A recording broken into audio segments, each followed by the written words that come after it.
Jody, how's the farm? It's all done and enjoying life there. Definitely enjoying life on the farm. It's a ton of work though. Yeah, You ever run into Chappelle? no, Never. no. So still proudly Chappelle from Cambridge, Ohio. He talks about it. It seems like increasing frequency. Yeah. It's a good place to be from. I enjoy it. Grass is growing. It's like I was in Cleveland this week and the grass isn't growing nearly as quickly. I've mowed twice in southeastern Ohio. Yep. And Rob, I you would call that an are advantage. You might call that a disadvantage being up where it's still snowing occasionally. yeah, like in Cleveland today, it's like 33 and like snow rain mix. It's nasty. So Where's the dog?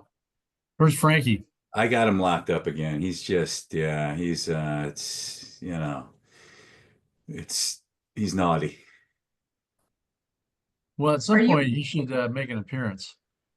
are you home, Rob, or are you on the road? I think you're on the road unless you just got home. I just literally landed from Dallas and I'm in Reno, Nevada, and ask me tomorrow at this time I'll be in the Bay Area visiting granddaughter. Yeah. Nice. All right. All right. Let's go ahead and get into it. I'm Rich Swerbinski with Onward and Upward Consulting, and this is the big picture presented by our friends and sponsors at Depth. 20 years of very ably serving the mortgage and fintech worlds with public relations, brand management, strategic communication. If you need your story told, they are a great company. Carrie Milam, Leslie, Lindsay, and the crew, depthpr.com. We thank them for their sponsorship and partnership. And thank you. As always, joined my esteemed colleague and co-host Rob Chrisman in Reno, Nevada today. So, Rob, how you doing? I'm doing well. Thank you. Went And to you'll be interested to know, I went to the Mavericks Lakers game last night oh, good one. in Dallas. Luca went crazy. He went crazy, and it was truly a Luka love fest. The crowd, whenever the Lakers would score, especially Luka would go ape. Whenever Dallas scored, there was you could have heard a pin drop. Yeah, I And heard there was a then, lot of Fire Nico chants going. oh yeah, there was a lot of that. There was a lot of that. That guy's just gonna wherever Steve Bartman is, Nico's just gonna have to find him and go hide somewhere because I can't believe he's still in that job, actually. Yeah, it was. They gave out T-shirts in what country is Luka from? He is from Serbia, Uh, Slovenia. Slovenia. I know. Thank you, Slovenia, Robbie. Slovenia. Robbie, all right. The Congratulations. voice of God, Robbie Krisman.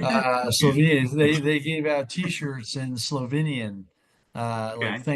thanks for the memories. Okay. Uh, so Well, that had to be a cool game to be at. I mean, not if you're a hardcore Mavericks fan, just the sadness of it all. But I still am in disbelief that trade went down. But yeah, see, but yep. and Anyway, we digress. this week, very very pleased to be joined by a good friend and a fellow Clevelander, although kind of not anymore. She moved to like 70, 80 minutes south of me. And the new president and CEO of the Mortgage Collaborative, Jodi Hall. Jodi, thank you so much for joining us on the show today. Thank you so much, both of you, for having me, allowing me to join, and also wanted to point out Depth is also a very long time and proud to be a part of the network of the Mortgage Collaborative. So thank you for their sponsorship. Love it. Not so new anymore, right? Hasn't it been 3 months? Yeah, two.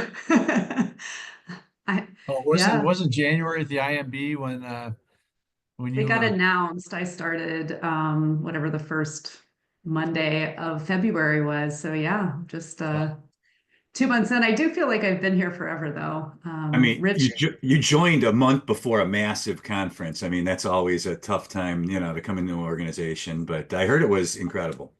Yeah, I definitely underestimated the amount of energy that would be needed to go from be on at 7:30 in front of people in the morning until 12:30, 1 o'clock the following morning and getting up and doing it all over again. Rookie mistake. I went in on Friday and had fun. That will not happen again. Well, I mean, I learned this. Hang on, what are you doing at 1 a.m. or midnight? Who's Hey, on I at midnight? gotta, yeah, Networking. I'm networking. I'm All right. there. I'm sun up to sundown, and the sun doesn't set at the conference at a normal bedtime, at a farm bedtime. I'll never forget when I went to TMC. I had been a lender my whole life, so I was going to conferences, but I was I could start my meetings whenever I wanted to, which when I was a lender was typically lunch. And then and then going to TMC and then right, yeah, it's any conference you had to be up early, but then your own, oh my God, just a lot of energy. But We have the team is so amazing and they handle everything. And, they were like, do you want to meet every morning? I remember on Saturday they were going through with the hotel event staff and they brought me in. I'm like, guys, like I can provide you absolutely no value in this meeting and you all know what you're doing. So kudos to the team for putting on an amazing show. And because I was joining so close to when the conference was, my only recommendation, and I will take credit for this for the my tenure at the Mortgage Collaborative. They said, hey, we have these partner showcases and we really need to figure out how we get the lender members in the room. I'm like, serve them booze. So when in doubt, the fail safe, yeah, yeah. So like bees we and served. honey, mortgage bankers and booze, right? Yep, wine and beer on the partner showcases, and in the afternoon, and the ones that were in the morning, it was mimosas and Bloody Marys. The rooms were packed, but all joking aside, everyone was really engaged, and it wasn't as much about the drinks, but I'm going to take a little bit of credit for that one. Love it. Love it, love it. And the chat's fired up already. A lot of people saying hi to Jody and Brian Levy. Thank you for getting my Bartman reference. I could count on him for that. And some of the TMC crew in the chat. So it should be a good session. And as always, keep the feedback in the chat and the Q&A coming. If you're listening to this on the podcast or watching on YouTube, where most of you consume it, we do the show live every Thursday at 3 p.m. Eastern. You can go to chrismancommentary.com to get down on the live.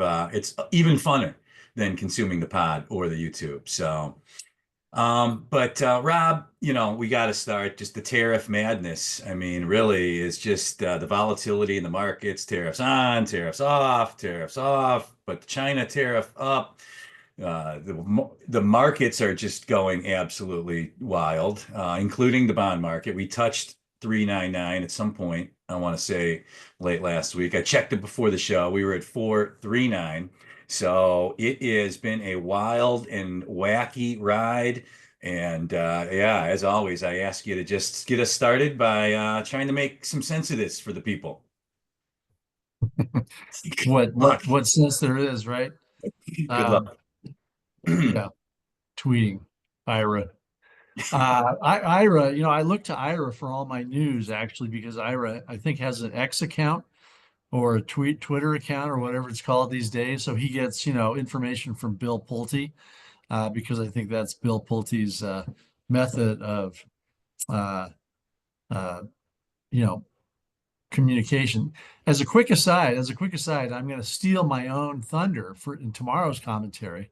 I spell out why all these Fannie Mae employees were fired without, some semblance of explanation other than, fraud against the, American people or whatever. So I have the reason, which I will publish anonymously in tomorrow's commentary. So, Interesting. So, well, they said that 100, there was like 700 people laid off, and they said 100 was because of some sort of fraud. But you've got the real story. well, the real story is fraud, but Okay. it was kind of vague. I mean, you wouldn't want it was almost as if he was, off with their heads because they looked at me funny. or Mhm. something, or vague fraud. Like if Rich, you were called in at some one of your jobs and they said, Rich, we suspect something, we're gonna have to let you go. Well, you'd want to know what Right. it was. And I think They- as a public institution, more or less, Fannie Mae and Freddie Mac, they are accountable for things like that. Like what kind of fraud? What did these people do? So, so watch for it in tomorrow's commentary. But yeah, the tariff, I can't keep track. I was talking to Robbie this morning before, I was in Dallas and he was in Washington, D.C. for the advocacy event, and Robbie writes the capital markets section, and he said, I can't, you do your best to make it up to the minute because things change, and the problem with change, as we all know, the fact is that it's hard to plan for something. So if you go back to 2008, 2007, 2009, we were dealing with a systemic problem. We were dealing with, you know, the agencies being put under conservatorship. I mean, there was all kinds of things going on with the rating agencies and borrowers and brokers and lenders and investors and all kinds of people. Uh, and so you react accordingly or you try to react, but it's a systemic issue. Here, it's very difficult dealing with, and he used the term himself, Donald Trump used the term whim recently, but it's difficult if you're hedging a pipeline or trying to plan margins if you're a lender and trying to help borrowers when based on the whims of one person, basically. I haven't seen much from Congress on any of this, but and for better or for worse, uh, you know, we're dealing with that. And so it's difficult, and it's very difficult to make plans when the next day he says, "Oh yeah, forget all the other countries. I'm just going to focus on China." It's just tough. And so I try to focus on the impact of that on lenders and on interest rates. And we've seen the volatility. And so when the market gets volatile, you can't expect your capital markets team to have cutting edge prices. They have to price some additional margin into their rate sheets because you don't know what's going to happen with the long bond or the 10-year or the 2-year treasury or mortgage-backed securities. And when investors are dealing with this kind of environment, they tend to hunker down and not be aggressive buyers. And in fact, I'm hearing noise out there. I can't define it, but I've been asked about, gee, are non-QM investors going to back away from the market because there's no appetite for their securities? So I'm hearing about that.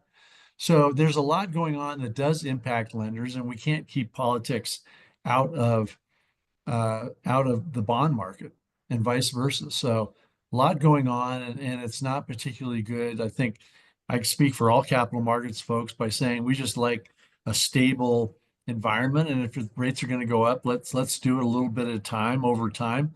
Or if rates are going to go down, let's figure that out over time.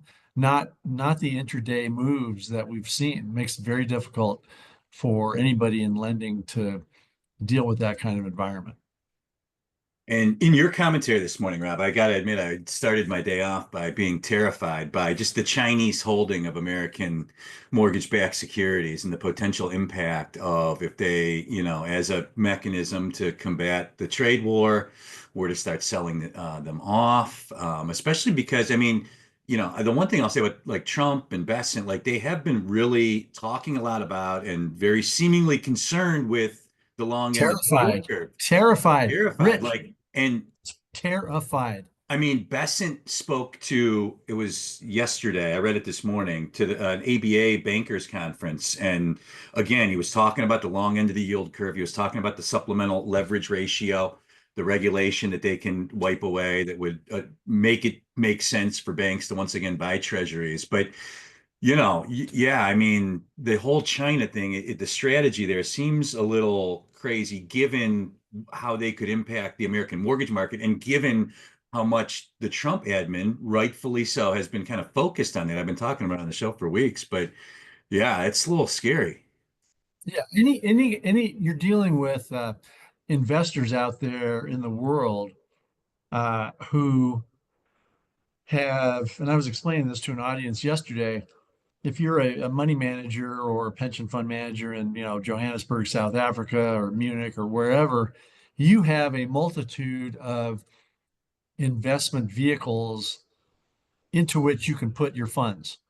Um, they're not confined necessarily to buying agency mortgage-backed securities. They could buy, sewage treatment bonds from Sydney, Australia, or pick a country, pick a road project. Somebody's issuing debt. There's all kinds of debt out there. So China can easily say, you know what, U.S. We were happy with the securities issued by Fannie Mae and Freddie Mac and Ginnie Mae, but you know what? We going to put money into supporting bond markets of countries that we are forging new trade relationships with, right? And so they could sell the mortgage-backed securities, you know, billion, 100 billion a day, as to not cause a lot of chaos.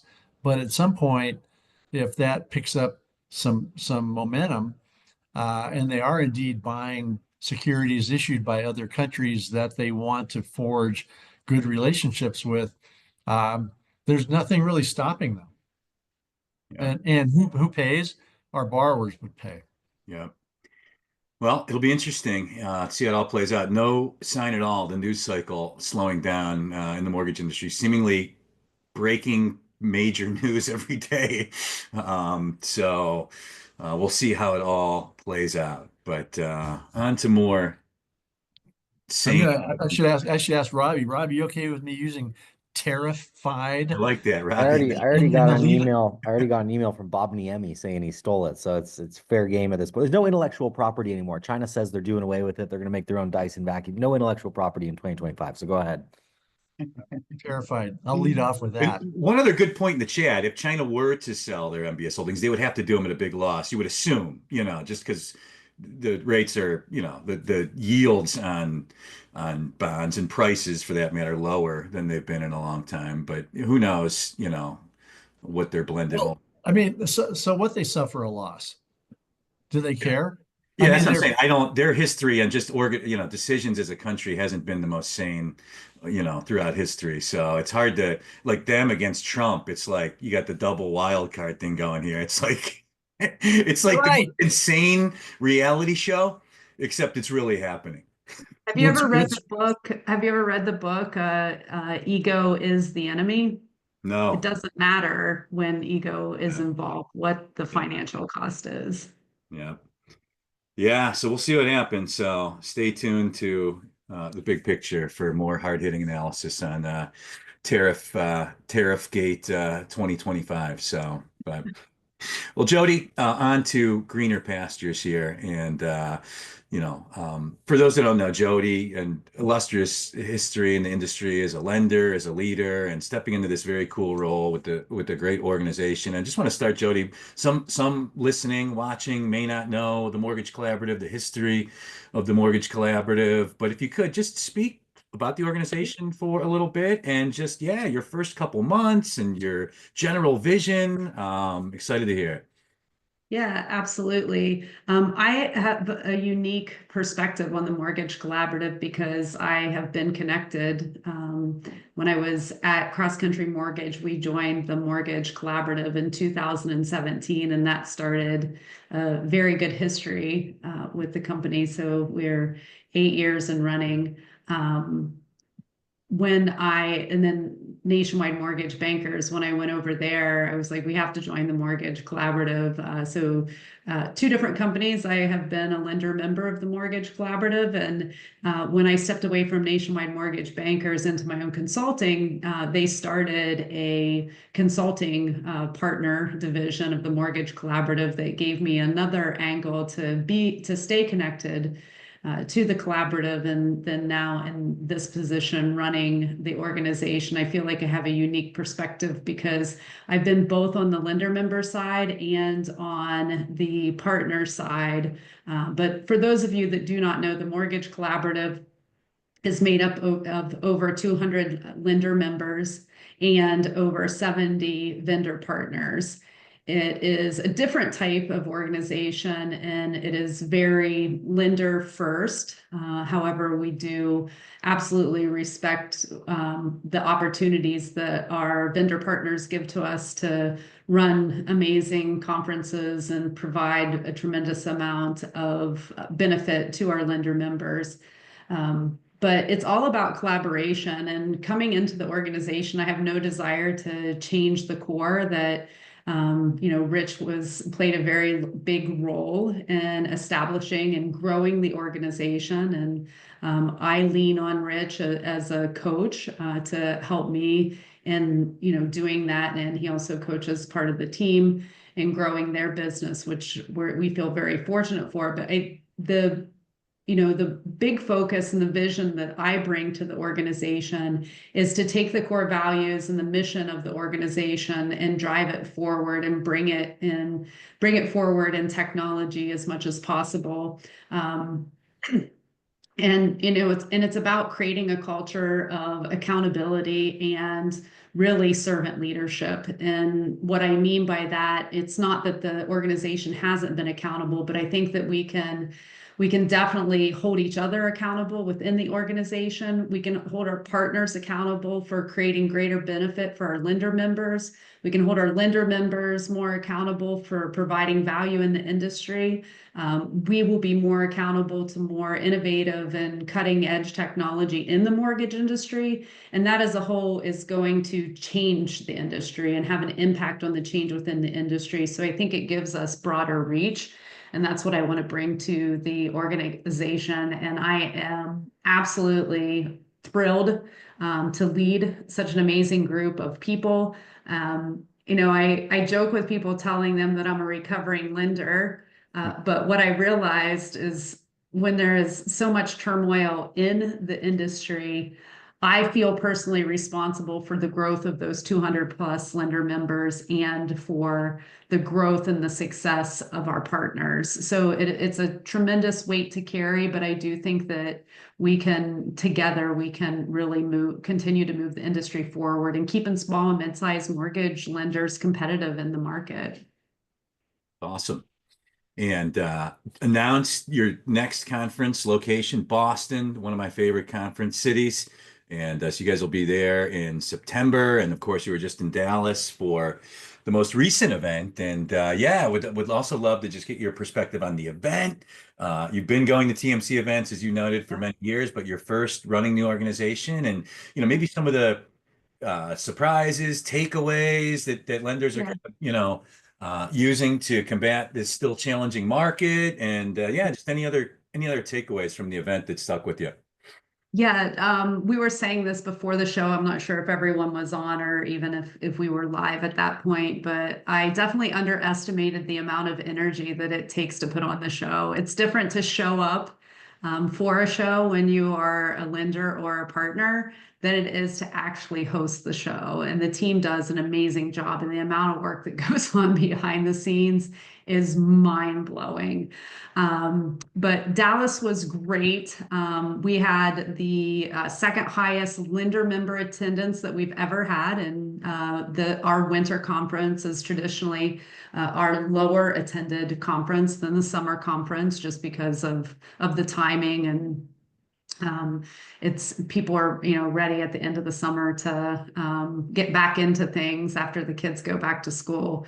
But so we saw huge attendance, which were super excited about. One of the things that I've seen differently, and I've noticed this in the industry as a whole, but I'm noticing it more with inside the industry, is the willingness of competitors to collaborate. And I'm seeing that more on the partnership side with our vendor partners than I have seen in years past. I think that, we've talked about this. I think that a lot of us, it's my age now that seems to be running mortgage companies and are running the industry.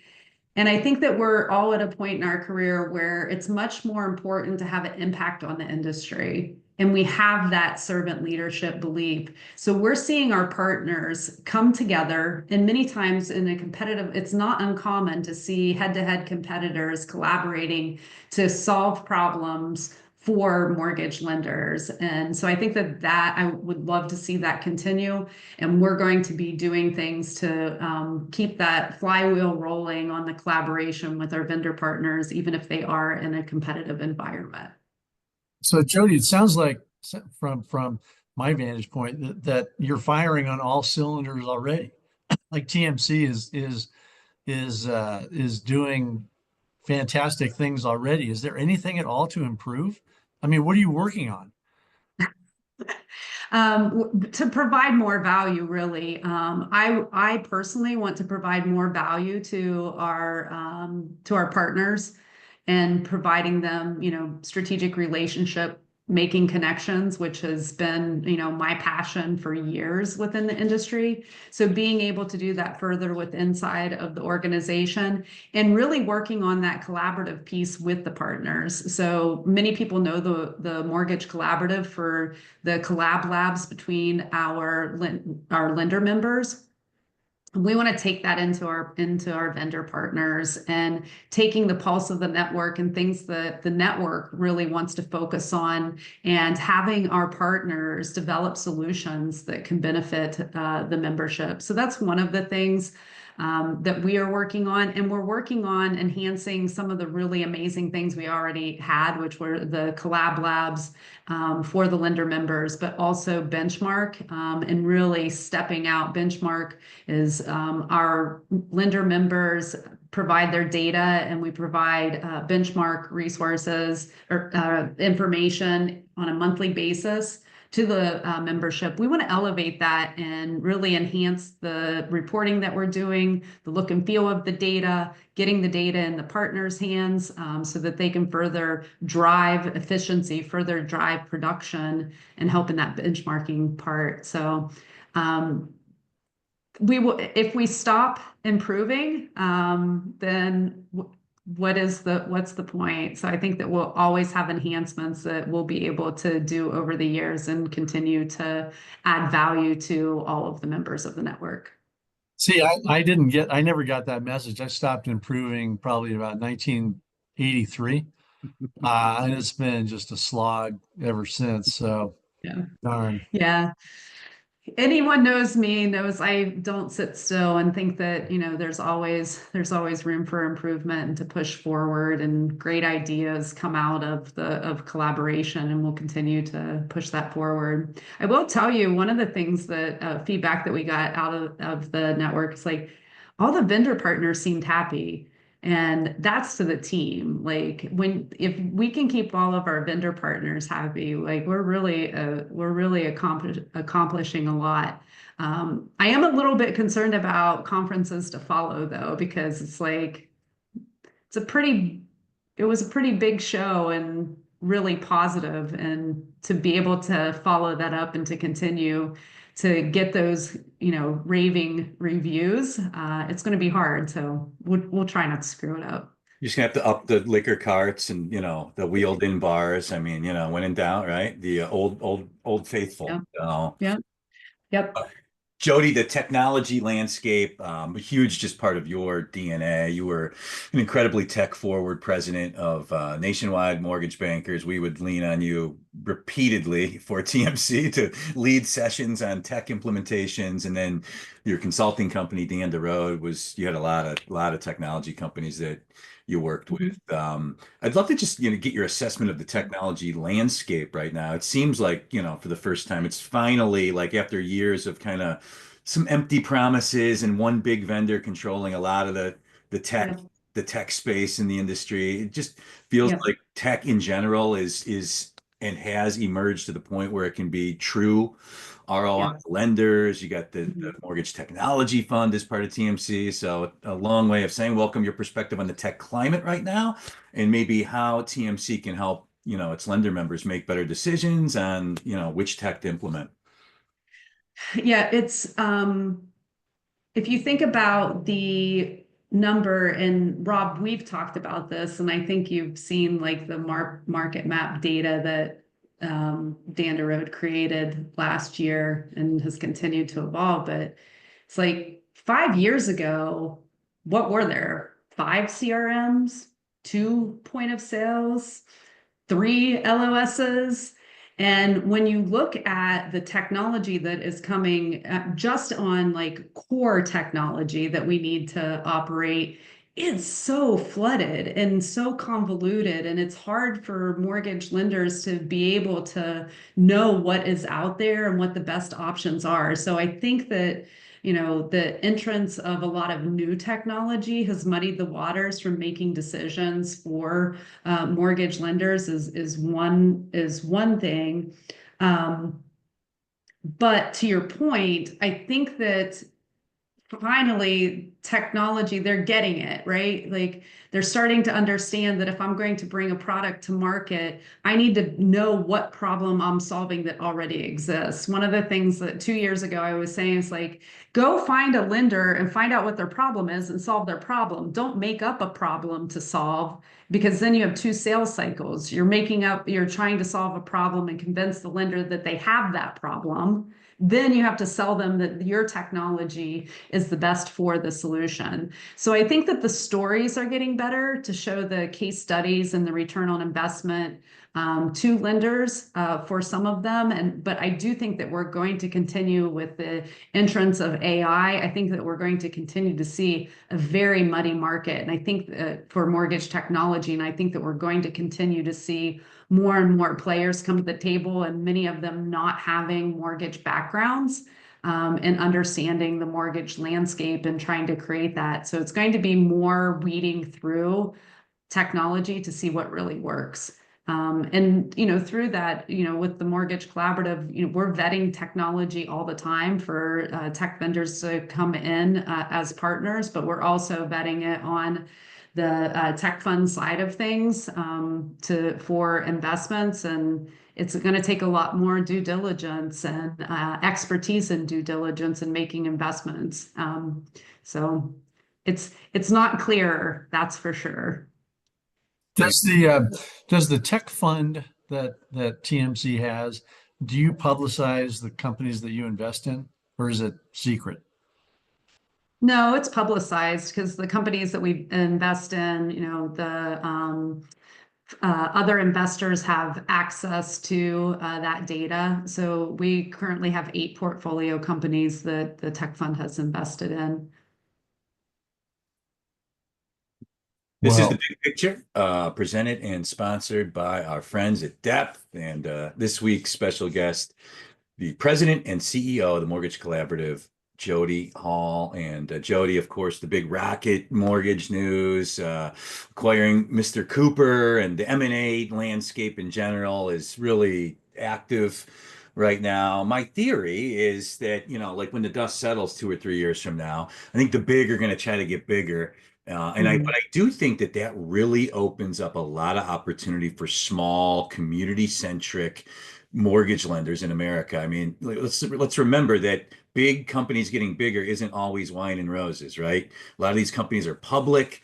It's not going to be the same place that they knew to work. It's going to be, public. There's a reason that there was very few public companies in the mortgage industry before the refi wave of 20 and 21 and put a bunch more on the market. But in my theory is it's going to have a lot of big, and then you're going to have a lot of small and local. And could be an incredible just sweet spot for TMC to kind of like lean into that and almost like rally against the biggest of the big.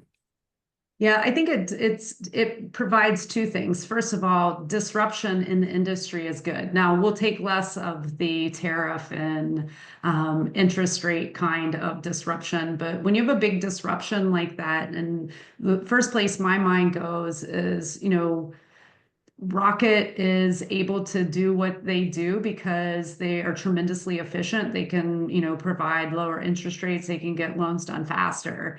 And it's time that if you want to compete, you need to be able to provide similar type of customer service, but you also have to be able, to your point, there's a place for small and mid-sized mortgage companies and community banks and credit unions and serving their local communities. And I believe that, we lean in in as a country, we lean in more to our local communities and to our local business owners.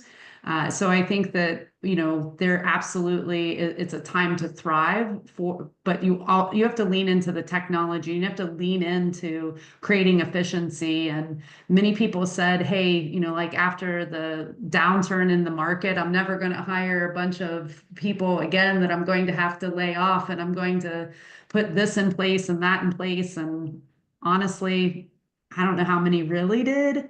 But I think that the disruption is really going to push people to rethink how they do business. And it's going to, the loan officers, we have a reduced number of loan officers in the country, which is good, thinning out the number of loan officers so that we have very high quality loan officers. But those loan officers are going to have to continue to stay educated. They're going to have to know more programs than they ever had to know before, because people are fitting into less of a credit box.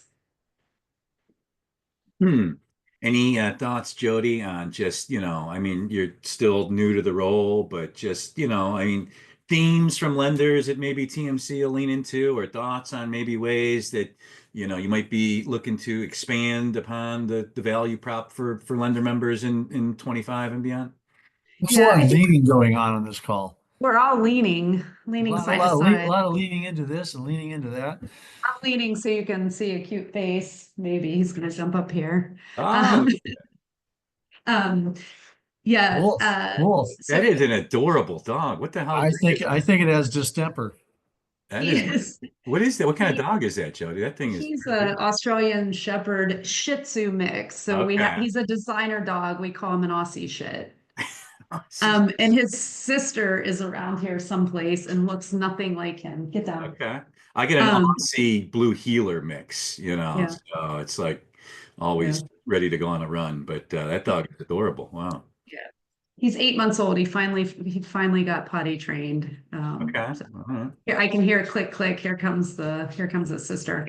But the theme, Scotty, get down. The themes The of sister's already polished off the leftover T-bone in the refrigerator. Oh yeah, absolutely, absolutely. The themes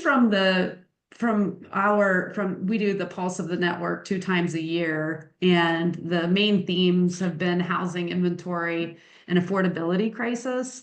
And Rob joked that we don't want to get political, but Elizabeth Warren spoke at NBA Advocacy and was talking about the crisis of inventory. And we can solve all of the problems, but if we can't solve the inventory problem, we're going to remain in a crisis from an affordability perspective, because values will keep going up.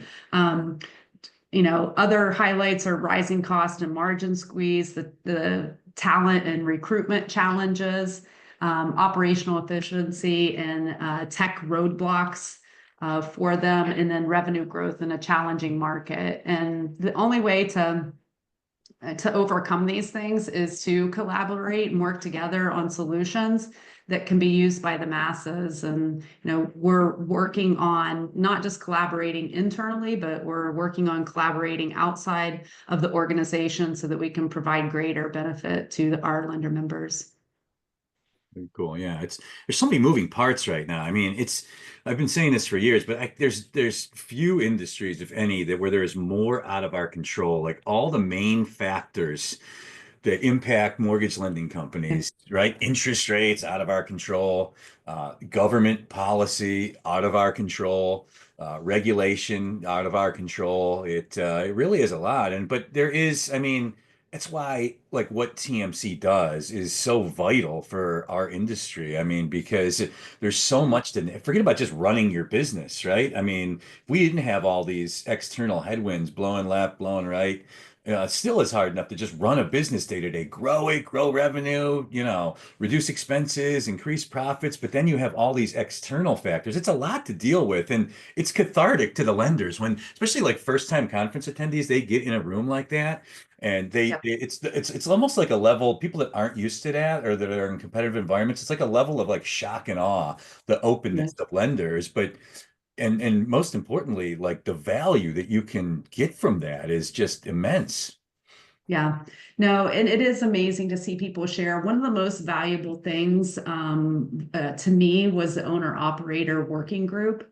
And because it's a very lonely space to run a mortgage company, and you feel like, going into the pandemic, it's like none of us, we didn't have a roadmap or a blueprint on how to handle the pandemic, but we were able to come together as owner operators and share. And I think that it's the same. And we have seen like unprecedented struggles within the industry for many years, but it's a lot less lonely when you have people to go through it with you. And we hope that we can provide that value. And everybody always asks me, how do you grow a mortgage company? And I hope that I can help the over 200 lender members and giving them small bits of what makes a mortgage company grow, that we can give them that information as well. Even in a challenging market, there's still huge opportunity to grow. Love it. Outside of the amount of energy that it takes to be the point and face person at a TMC conference, anything that's like surprised you or inspired you, your first couple months, even having been involved with the organization really since its inception? Yeah, I think that the biggest thing is I have to stay out of the way. I'm the type of person that wants to have my hands in all of it, and the team is amazing. They've got it.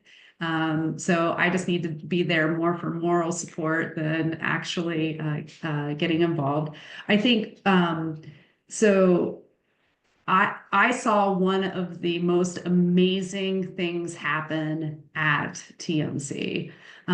So we toured, was it Globe Life Stadium, where the Texas Rangers play, and we got to throw ball on the outfield, which was awesome.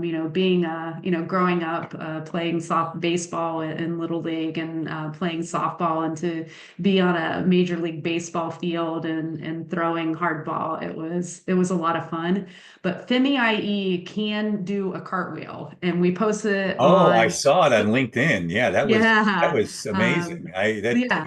That took me So aback for a second, but it was yeah, some hard yeah, hitting video there. yeah. Yeah, so pretty Oh, amazing. love it, love it, love it.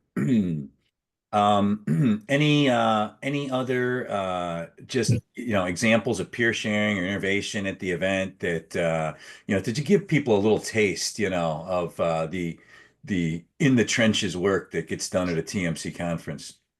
Yeah, it's there's a lot of juggling that goes on behind the scenes. So when we run the collab labs, just getting NDAs signed, because everybody, the whole group that is together for the collab lab signs the NDAs. And so when people want to make changes, like we're there like minutes before a collab lab kickoff, and the team is like getting people signed. But we had something going on in conference that one of our lender members had reached out, and they were unable to insure their VA loans because of a simple click of a button that needed to be done at VA. And this happened like on Thursday coming into the conference, that it was brought to our attention, and we were trying to get help. And the membership engagement team was like heavily involved, asking everyone. And it was Sarah and Tony were like on the phone with VA. And I thought that it had been solved. And Sarah came up to me in the middle of conference and was like, "Hey, this isn't solved. Do you know anyone?" And so I went over to Kim at Atlantic Bay. I'm like, "Who do you know at the VA?" So it was like a group of people, even though they were there for the conference, went into this mode of, we have to solve this problem, and we're able to solve it. And it is, Depth did a press release on it about how, when there's a problem to solve that is going to help our members, our member engagement team they are relentless, and they're going to get the job done for the lender members, even if they are responsible for running one of the largest conferences that we have had. So kudos to the team for that. And I know we have a big fan and Max Lehman for getting that problem solved. But that's just an example of who the Mortgage Collaborative is, and it's the extent that we will go to for the membership. I love it. I heard that story actually from a couple different people that were there about the VA issue that the co-op kind of live solved for the group, which is really Yeah. cool. It is a great example of, the magic that kind of happens at events like this. So Um, Yep. so, all these tough questions, Jody. I'm not a lobby a softball. Predictions on tariffs, interest rates, how this year is going to play out. You want to get a glass of wine in real quick? Yeah, we'll let Rob pull out his crystal ball for that. We have a bet. We have a bet going on inside of TMC. It started in Park City, and it's $20 to get in. You can get in as well. Jim Park's holding the money, so hopefully Yeah. it will be there. But we bet on what the interest rates would end at on December the 30th of 2025. I think I was at 7 3/4. I think that's what my bet was. I saved it in a calendar invite for all the bets. So I think we'll stick there for a little longer term, what interest rates are going to be the end of the year. Yeah, it's going to be interesting to see how that all plays out. My prediction, I said we'll see 5.99 and 8% this year, and we almost have. It's getting dangerously close early in the year to that prediction coming true. We were flirting with the low. We were in the low sixes there. I mean, we were like the best rate, like 6.25, 6.3 for a day or so. Mhm. Uh, Yeah. but yeah, it'll be interesting to see how that all plays out. So.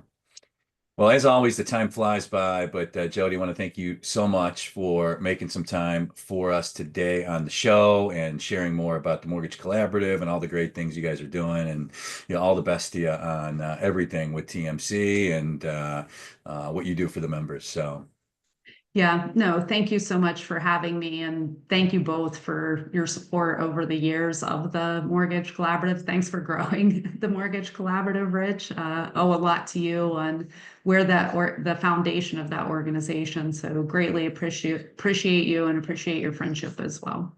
love it. Great organization, and no better person to be at the helm. And it was great to hear about just your first couple months in the vision. And we'll have you back for sure on the show. So, and Rob, Sounds thank great. you.